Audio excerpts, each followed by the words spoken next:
Merci. Et ça fonctionne ? Et oui, évidemment que ça fonctionne. Eh ben, merci d'être toujours là, malgré l'heure inadaptée. Témoignage. Donc, la catastrophe de Fukushima, c'était le 11 mars 2011. Et je me souviens que c'était un vendredi, sauf erreur. Et quand on a appris, comme tout le monde, le matin, horaire français, qu'il y avait eu ce tsunami, ce tremblement de terre, qui avait créé un tsunami, qui avait mis en arrêt d'urgence plus de 10 réacteurs nucléaires, 13 je crois, au Japon. Et que on a appris un tout petit peu plus tard que parmi tous ces réacteurs, sur la centrale de Fukushima Daiichi, il y avait une difficulté par l'exploitant TEPCO à refroidir, il y avait un problème de perte d'eau et d'incapacité à refroidir le réacteur. On s'est tout de suite dit, oulala, vers quoi allons-nous ?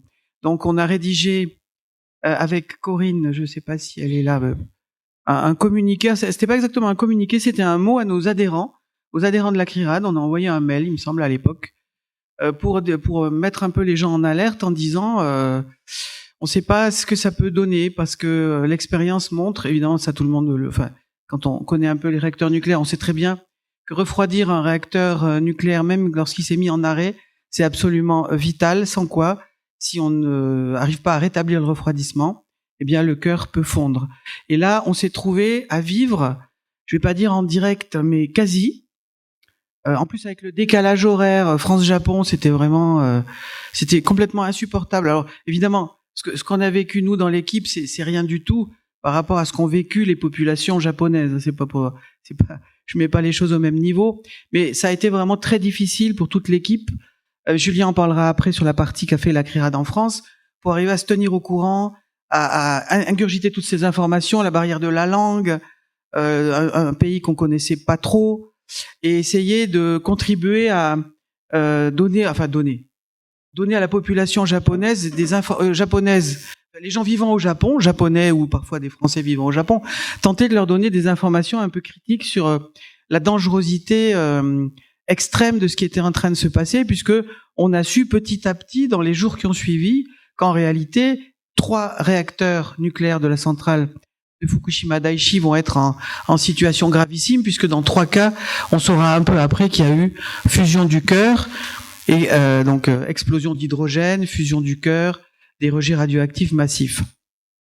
Donc dans le partage des temps de parole, ce qu'on a prévu que je vous raconte, c'est plutôt l'action de la CRIRAD en direction de Fukushima.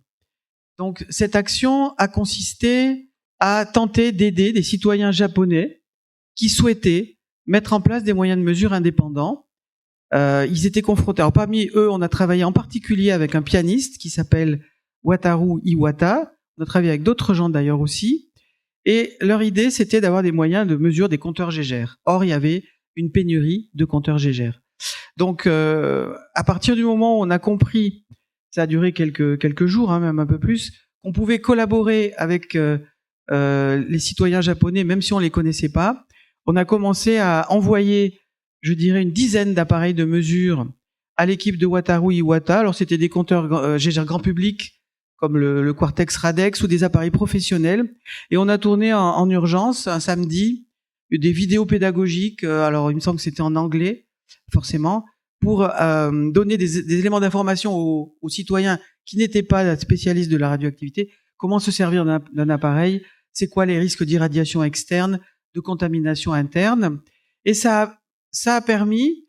le travail de la CRIRAD a contribué à l'émergence de laboratoires citoyens au Japon. Alors, il n'y a pas que la CRIRAD qui y a contribué, mais on y a contribué puisque cette collaboration, petit à petit, a permis à une structure qui s'appelait à l'époque, qui existe plus ou moins toujours, CRMS, Citizens Radiation Monitoring Stations, station de mesure citoyenne de contrôle de la radioactivité, ce que fait exactement la CRIRAD. Ça a permis à ces groupes citoyens d'avoir leur propre laboratoire d'analyse.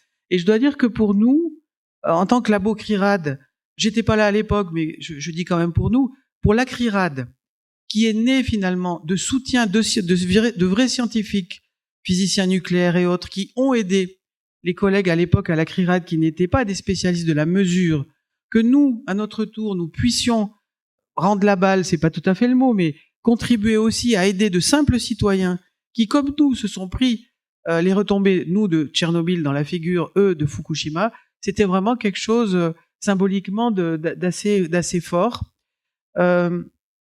Donc, évidemment, c'est bien beau de coopérer à distance par des mails, par des paroles, mais c'est mieux d'aller sur place. Donc, on a pu monter une mission de mesure. J'étais avec Christian, que vous avez vu ce matin, Christian Courbon. Donc, on a pu aller enfin à Fukushima. On a attendu le fin mai, début juin, puisque pour plusieurs raisons, il fallait d'abord s'organiser, il fallait conforter le partenariat pour qu'on soit accueilli par des équipes locales, et aussi, honnêtement, il fallait attendre quand même que la radioactivité baisse un tout petit peu, ou plutôt que la situation à la centrale soit vaguement sous contrôle, c'est-à-dire qu'on soit plus dans une situation de perte de contrôle totale. Je ne sais pas si on peut dire que la situation est sous contrôle aujourd'hui. Je pense qu'on peut plutôt dire qu'elle ne l'est pas, qu'elle ne l'est pas en réalité. Mais alors, dans ces premières semaines, là, on pouvait craindre de nouveau des rejets encore massifs.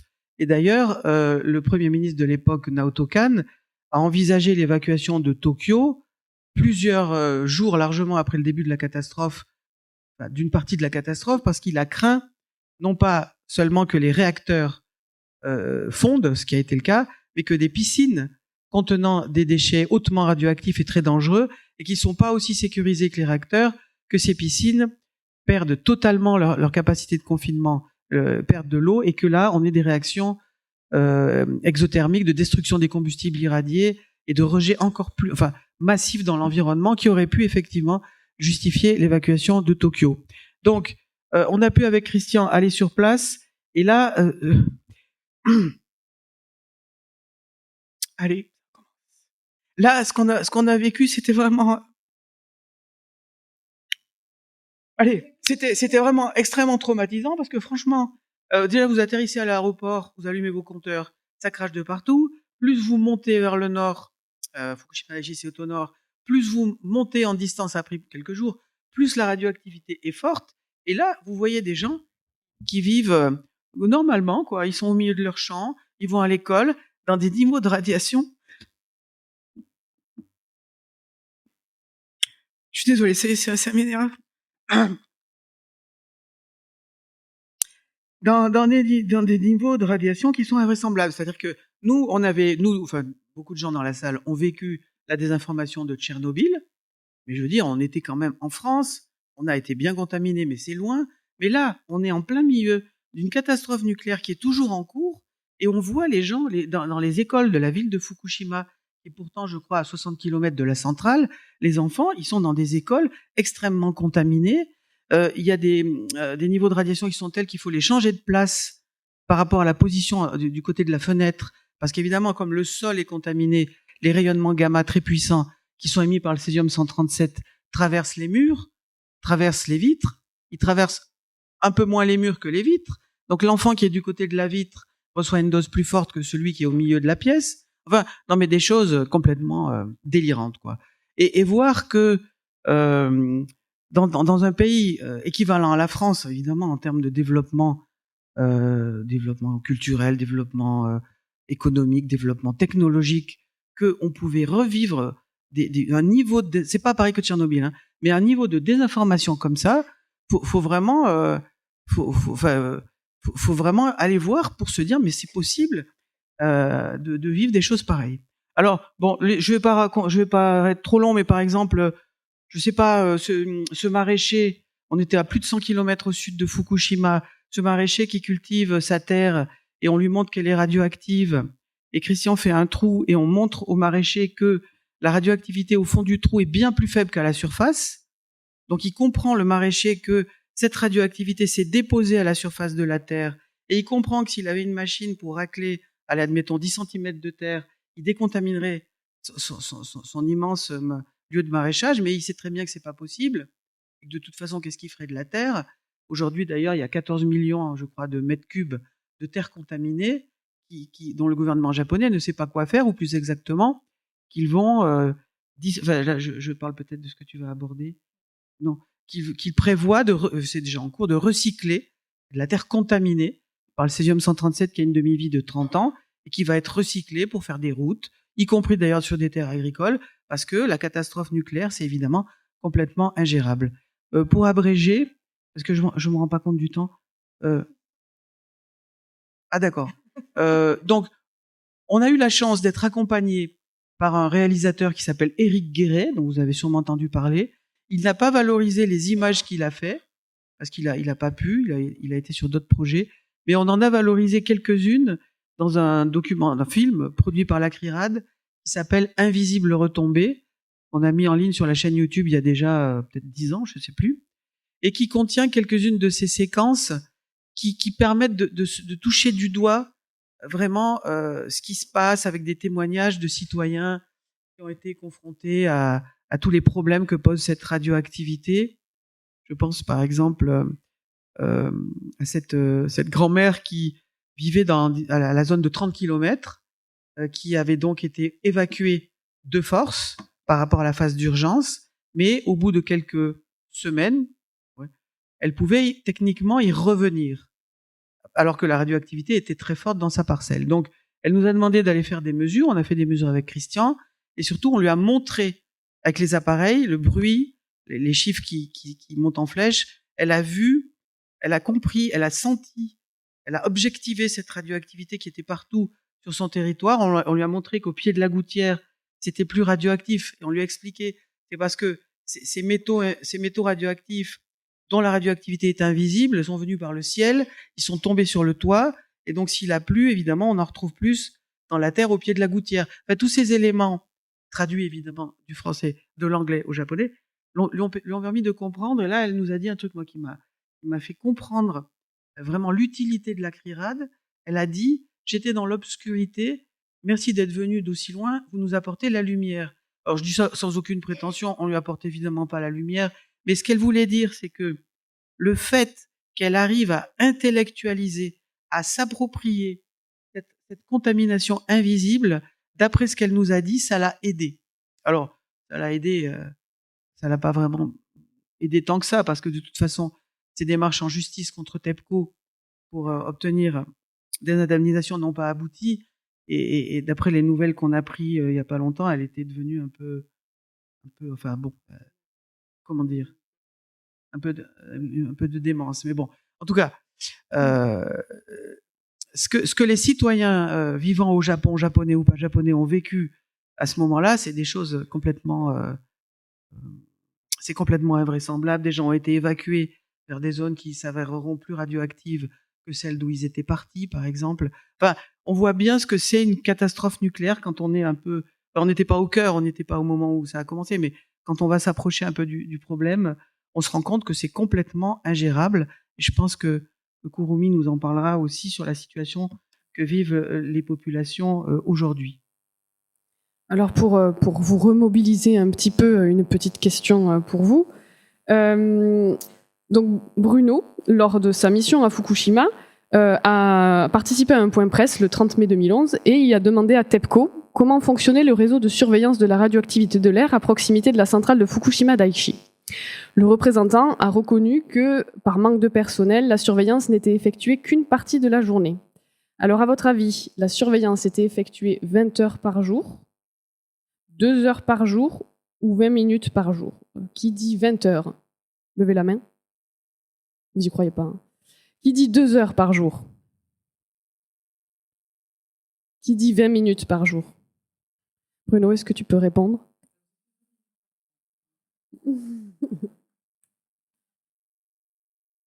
Eh bien, merci Bruno pour cette partie mission sur place. Donc, on va passer à Julien qui, du coup, va nous parler de ce que la CRIRAD a fait en France au moment de la catastrophe et puis dans les jours et semaines qui ont... Allez, ça marche, oui. Donc, Fukushima en France. Qu'est-ce que la CRIRAD a fait? Alors, la CRIRAD, déjà, elle a tout arrêté et pendant 2 mois, elle a fait que du Fukushima. Donc Fukushima, hein, c'était c'est le 11 mars 2011. Donc j'ai regardé un petit peu, hein, je suis allé rechercher les chiffres de l'époque. Bon, alors déjà c'est 1600 heures de travail du labo, c'est 800 heures du travail du service adhérent communication, C'est des heures innombrables de Corinne, parce que voilà, Corinne, c'était 24 heures sur 24. C'est aussi des adhérents, pareil, qui nous ont aidés sans compter, puisque des personnes, bénévoles adhérentes tenaient le standard en permanence. Ça a duré pendant plusieurs jours. On a eu des milliers de demandes, on a eu plus de 1000 commandes de radiamètres. On n'a jamais réussi à en avoir 1000, donc parce qu'il faut savoir qu'après Fukushima, il y a eu une pénurie mondiale de radiamètres. C'est l'explosion du site internet qui est monté jusqu'à 40 000 vues par jour, alors qu'avant Fukushima on était à quelques centaines par jour. Donc on avait d'ailleurs dû en catastrophe faire appel à un autre serveur parce que le serveur a sauté. Enfin bref, donc c'était vraiment une activité comme on n'en avait jamais vécu. Enfin sauf peut-être dans les débuts de la CRIRAD, au moment de la catastrophe de Tchernobyl. Et donc, si on regarde, on a pendant le premier mois, on a fait 31 communications en un mois. Donc, dans ces 31 communications, il y a 16 communiqués. Donc après des tableaux de résultats, parce qu'on a fait énormément d'analyses, les analyses de notre service balise, mais des analyses aussi de denrées alimentaires, d'eau de pluie qu'on a récoltées de toute la France.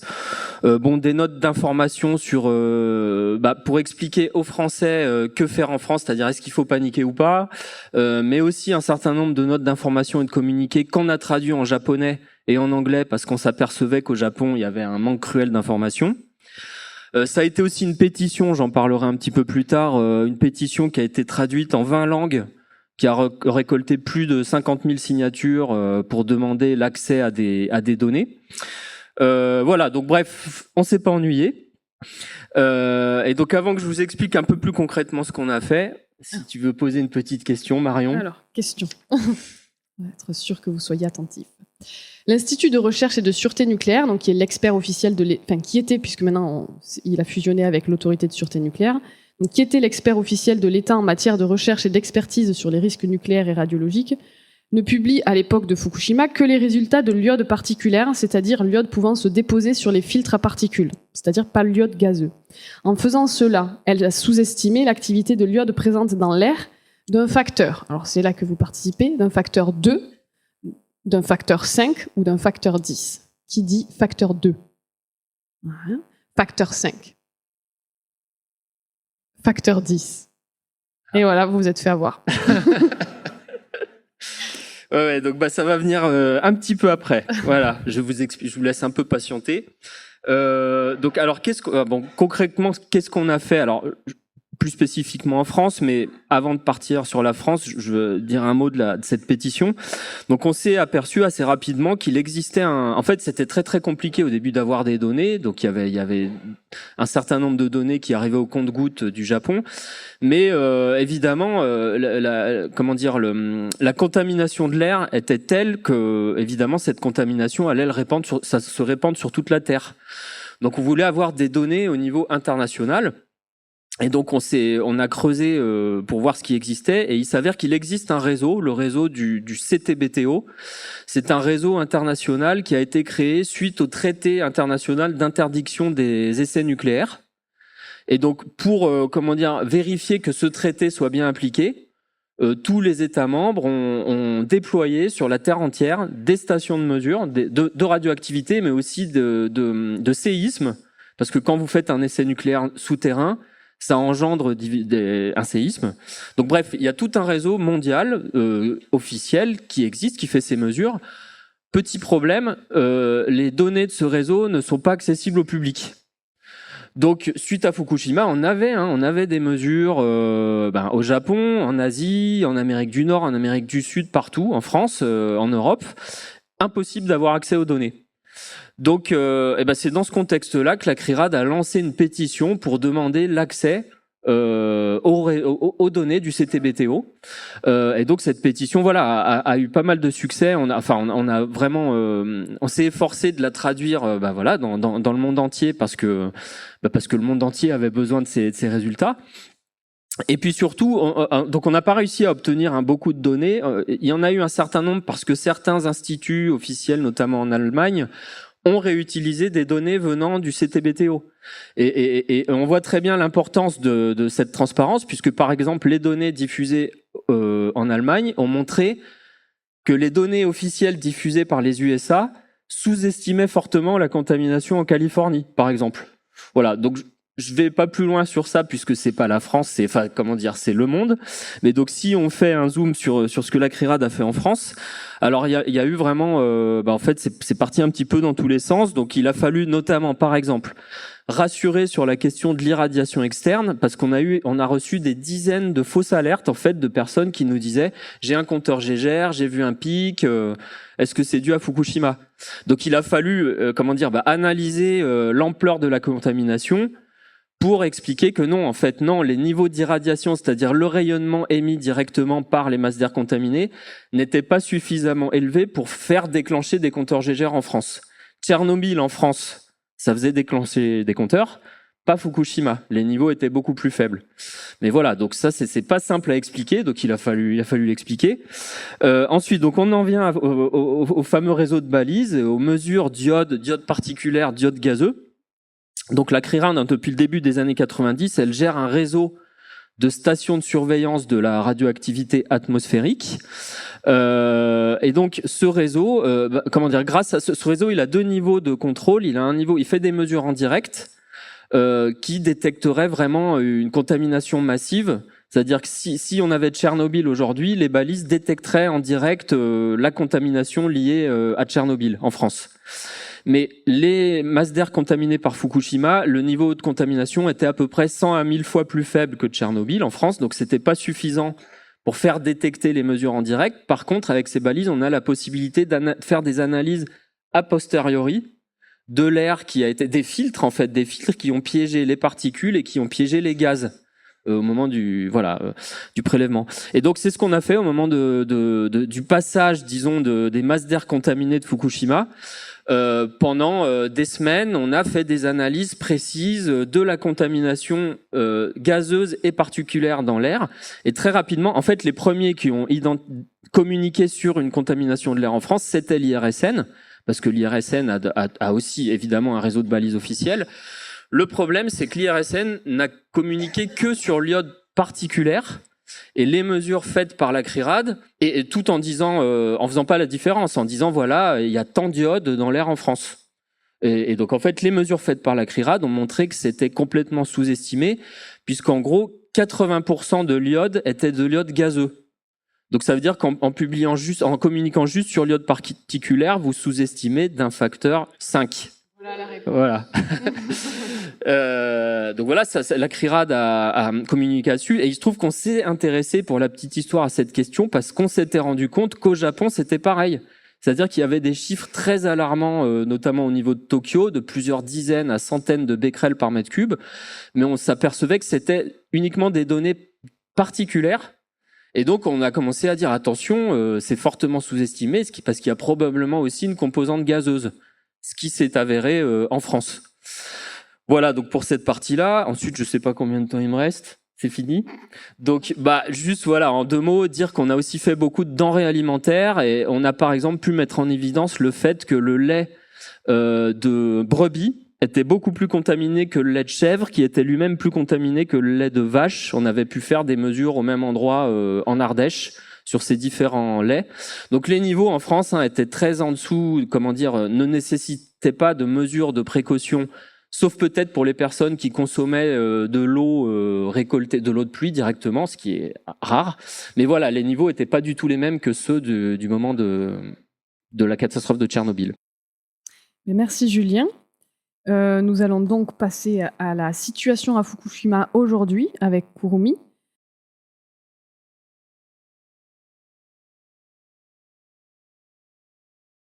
Allô, allô, vous m'entendez? Vous m'entendez?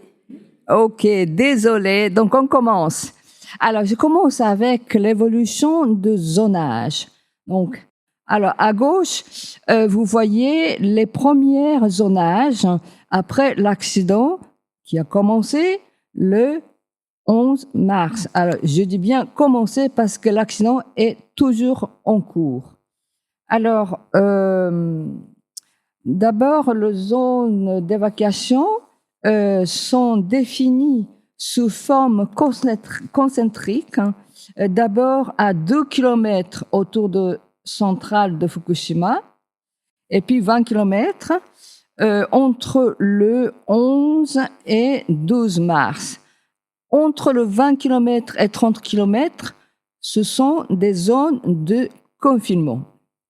C'est seulement le 22 avril 2011 que le seuil post-urgence de 20 millisievert par 1 est pris en compte dans le zonage. Et là, je passe à la situation actuelle. Voilà, actuellement, il ne reste plus que ça, la zone grise. Et les petites zones vertes que vous voyez sont des zones spéciales désignées pour la reconstruction et la revitalisation. Les personnes qui ont les maisons à l'intérieur de cette zone d'exclusion peuvent demander les travaux de décontamination s'ils souhaitent y retourner. Mais seulement la maison, autour de la maison et la voie d'accès. En dehors de ces cas, aucun travail de décontamination ne sera plus effectué. On voit maintenant le changement de paysage. Alors, il y a la ligne rouge qui divise, donc en haut, en bas, en haut, à gauche et à droite. À gauche, c'est la situation de juin 2013. À droite, c'est la situation de juin 2024. C'est la capture de photos de Google Maps de exactement le même endroit. Vous voyez le changement de paysage. Il n'y a que des poteaux électriques qui vous disent que c'est le même endroit. En bas, pareil, à gauche, c'est 2013, à droite, 2024. Là, vous voyez le même bâtiment à droite. Mais le paysage aux alentours a complètement changé. La même chose, en haut, à gauche, septembre 2015, à droite, juin 2024. Et en bas, le juin 2013 et à droite, c'est juin 2024. Là, en bas à droite, les bâtiments que vous voyez, ce sont des logements sociaux de réhabilitation. Alors, donc, on voit des paysages rasés, méconnaissables et désolants aux yeux des anciens habitants. Alors, qui revient dans ce genre de paysage et combien? Alors, je n'ai pas le temps de faire le tour. Je vais me contenter de parler de la région côtière. Donc, vous voyez la commune de Namie, Futaba, Okuma, Tomioka. Donc, Namie, c'est le taux de retour, c'est-à-dire par rapport à la population. Avant l'accident, c'est 11%, Futaba 3%, Okuma 9% et Tomioka 17%. Alors, sauf Namie, qui est une commune très étendue de la région côtière vers la montagne, dans les 3 communes de la région côtière, les personnes nouvellement installées sont plus nombreuses que les anciennes habitantes qui sont revenues. Alors que ces dernières revenants sont âgées, les populations immigrées, attirées par des divers services et aides, y compris financières, sont plutôt de jeunes générations accompagnées de jeunes enfants. Donc, cette nouvelle population ne reçoit aucune information concernant la radioprotection. Alors, hop. Dans cette région côtière dépeuplée, on trouve des bâtiments flambant neufs. La plupart des installations sont disproportionnellement grandes et luxueuses. Cette région est connue sous le nom de Innovation Coast, une région côtière dédiée à l'innovation qui abrite des centres de recherche et développement, et des industries de haute technologie.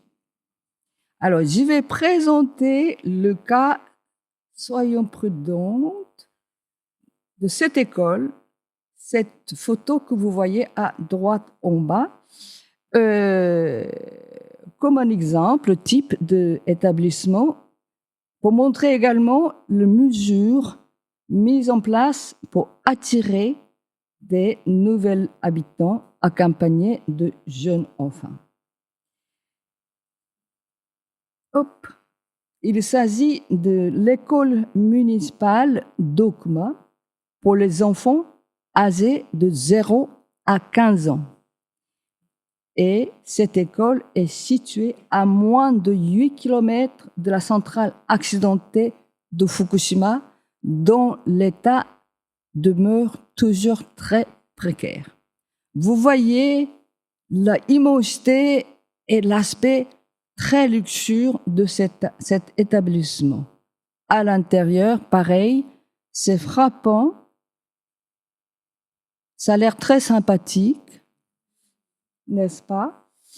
Et voici des aides, diverses aides, y compris financières, proposées aux parents pour que les gens amènent leurs enfants à cette école.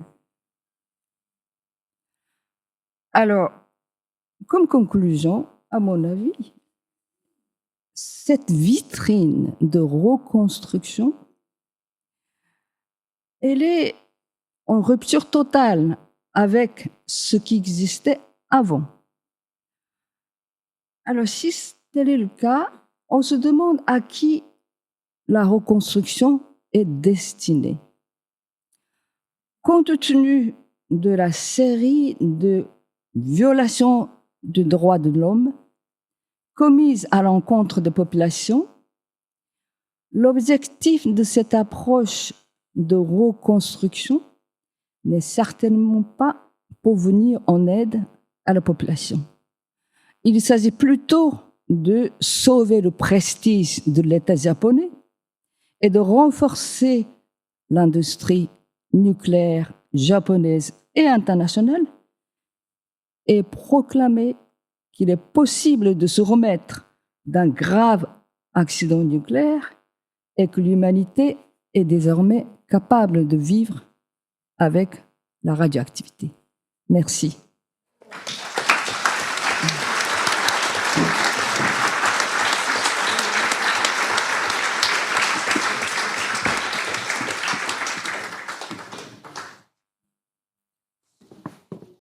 Donc, on a déjà parlé tout à l'heure du réseau de balises qui nous avait beaucoup servi au moment de Fukushima. Donc, depuis Fukushima, ce réseau, il s'est plutôt développé. On a installé une deuxième génération d'appareils. On a maintenant 2 types de détecteurs sur le réseau, 2 types de balises. On a toujours les anciennes balises, donc avec un système de prélèvement d'air, de fils de cartouches, etc., que je vous ai décrit tout à l'heure. Et on a aussi des sondes de spectrométrie gamma qui sont développées sous l'impulsion de Bruno et d'Yves Girardot, qui est dans la salle, à partir de la fin des années 2010. Et donc aujourd'hui, on gère une dizaine de stations de mesure, donc qui vont de Genève jusqu'à Avignon. Donc on en a une à Genève, une à Grenoble, 2 dans l'agglomération lyonnaise. Ensuite, on a une station. Alors là, je distingue pas entre sonde de spectrométrie gamma et balises d'ancienne génération. On a également donc une balise vers le péage de Roussillon, une balise vers Romans-sur-Isère, une à Valence, une à Montélimar, et enfin une balise à Avignon. Et j'oubliais une sonde aussi un petit peu plus light, disons. C'est simplement. Elle fait juste une mesure du rayonnement gamma. Elle se trouve à Pérouges dans l'Ain. Voilà, donc voilà le réseau de mesure, donc qui fonctionne toujours sous la coordination de Jérémy Motte, qui est au fond de la salle, qui vient d'arriver. Voilà. Et d'ailleurs, j'en profite pour présenter son voisin, qui est Zacharia, un jeune stagiaire, qui vient nous aider à moderniser les balises ancienne génération. C'est trop près ? Ah. Ok. Voilà, donc il vient de nous aider à moderniser les balises d'ancienne génération, parce que on a besoin de le faire, puisque elle passe par le réseau téléphonique et tous les réseaux sont en train de basculer du réseau cuivre à la fibre. Donc il faut qu'on s'adapte. Voilà. Donc à côté de ça, on a aussi, toujours sur le réseau de balises, en fait, en parallèle des mesures qui sont faites en permanence 7 jours sur 7, 24 heures sur 24, on a mis en place, en tirant l'expérience de Fukushima, un système de veille permanente, c'est-à-dire que là aussi 7 jours sur 7, week-end compris, on essaye de se mettre au courant d'un éventuel événement à l'échelle mondiale qui pourrait avoir des conséquences en matière de contamination de l'air. Et donc, si besoin, derrière, on va creuser le sujet et on va faire toute une communication plus ou moins lourde, plus ou moins importante, plus ou moins longue en fonction de l'événement. On peut citer par exemple le cas de gros incendies qui sont survenus autour de Tchernobyl au printemps 2020. Donc pendant 2 mois, il y a eu de très importants incendies qui ont brûlé des dizaines de milliers d'hectares et donc qui ont remobilisé la contamination de l'air puisque c'est des forêts très contaminées qui ont brûlé. Et donc à ce moment-là, les niveaux étaient pas suffisamment élevés. Ça a entraîné une contamination locale, mais c'était pas suffisamment élevé pour être détecté en France. Il n'empêche qu'on était vigilant. Et donc depuis 2022. Là aussi, on est passé dans une veille quotidienne sur ce qui se passe en Ukraine, puisque vous savez que depuis le début de la guerre en Ukraine, l'Ukraine est un pays assez fortement nucléarisé. Et donc, qui dit pays nucléarisé et guerre dit risque accru. En particulier du fait alors je ne rentre pas dans tous les détails, mais de la présence de la plus grande centrale nucléaire d'Europe, Zaporizhia, sur la ligne de front. Et donc très régulièrement, cette centrale a subi des pannes de courant. Or, elle a besoin d'électricité extérieure pour continuer d'être refroidie. Donc, elle a subi une quinzaine de pannes de courant. Donc voilà, dès que les informations le nécessitent, on communique. On le fait aussi depuis quelques mois sur ce qui se passe au Moyen-Orient. Où je rappelle qu'on a jusqu'à présent on a quand même 3 pays nucléarisés qui ont subi des attaques sur ou à proximité de sites nucléaires: l'Iran, Israël et les Émirats Arabes Unis. Voilà, donc sur le CIVIRAD, c'est moi. C'est toi, donc je te laisse la place. Oui, et ce que la CRIRAD a mis en place aussi suite à Fukushima, c'est un réseau de préleveurs et préleveuses bénévoles qui ont été formés par les membres du laboratoire. Donc c'est un réseau qui a été pensé après Fukushima parce que, comme le disait Julien tout à l'heure, pendant Fukushima, on a eu besoin de faire des prélèvements d'herbes, d'eau de pluie. Et donc là, l'idée, c'est de former à l'avance des personnes aux techniques de prélèvement pour que le jour où on a besoin d'aller faire des vérifications sur le terrain, on puisse contacter ces personnes et qu'elles soient autonomes pour réaliser leur prélèvement sans qu'on ait besoin de balayer avec elles les techniques employées par le labo. Comme ça, c'est vraiment des prélèvements faits conformément à nos procédures internes. Donc aujourd'hui, ce réseau, il compte une 30aine de bénévoles. Donc on est un peu léger sur la vallée de la Loire, puisqu'on a quelques bénévoles qui se situent entre 2 centrales et donc à qui on a affecté 2 centrales. Donc voilà, si vous connaissez des gens motivés qui habitent près de la Loire, en bordure de Loire, entre Belleville, Dampierre, Saint-Laurent-les-Eaux, etc., il ne faut pas hésiter à les renvoyer vers nous. Pareil, Flamanville, c'est une centrale donc qu'on n'a pas couvert puisqu'on a assez peu d'adhérents et d'adhérentes dans ce secteur-là. Et on a réussi à recruter quelqu'un sur Nogent-sur-Seine il n'y a pas longtemps. Et d'ailleurs, chaque année, on organise un rendez-vous. On se fait une petite rencontre annuelle durant laquelle il y a une formation des personnes. Donc on fait une partie théorique en salle où on revient sur les besoins des personnes en matériel, en formation. On leur présente les dossiers que la CRIRAD a travaillé sur dernièrement. Et le lendemain, on va sur le terrain faire des prélèvements ensemble. Donc ça peut être. En général, on fait des prélèvements de sol et des prélèvements d'herbe. Et là, l'année dernière, on a fait des prélèvements de plantes aquatiques. Donc l'année dernière, c'était à Saint-Alban-les-Eaux, donc pas très loin de la CRIRAD. Et on a fait des prélèvements de plantes aquatiques en amont et en aval de la centrale. Donc ça permet aux gens d'acquérir des connaissances et des compétences en prélèvement. Et donc la prochaine, je me le suis noté parce que la date exacte. La prochaine rencontre aura lieu les 26 et 27 septembre en Nogent-sur-Seine. Et donc depuis l'année dernière, on ouvre ces rencontres à tous les adhérents et adhérentes pour qu'ils puissent venir partager ce moment avec nous. Donc si vous êtes dans le secteur de Nogent ou que vous avez envie de visiter Nogent, n'hésitez pas. Donc Nogent-sur-Seine, à nous rejoindre le 26 et 27 septembre.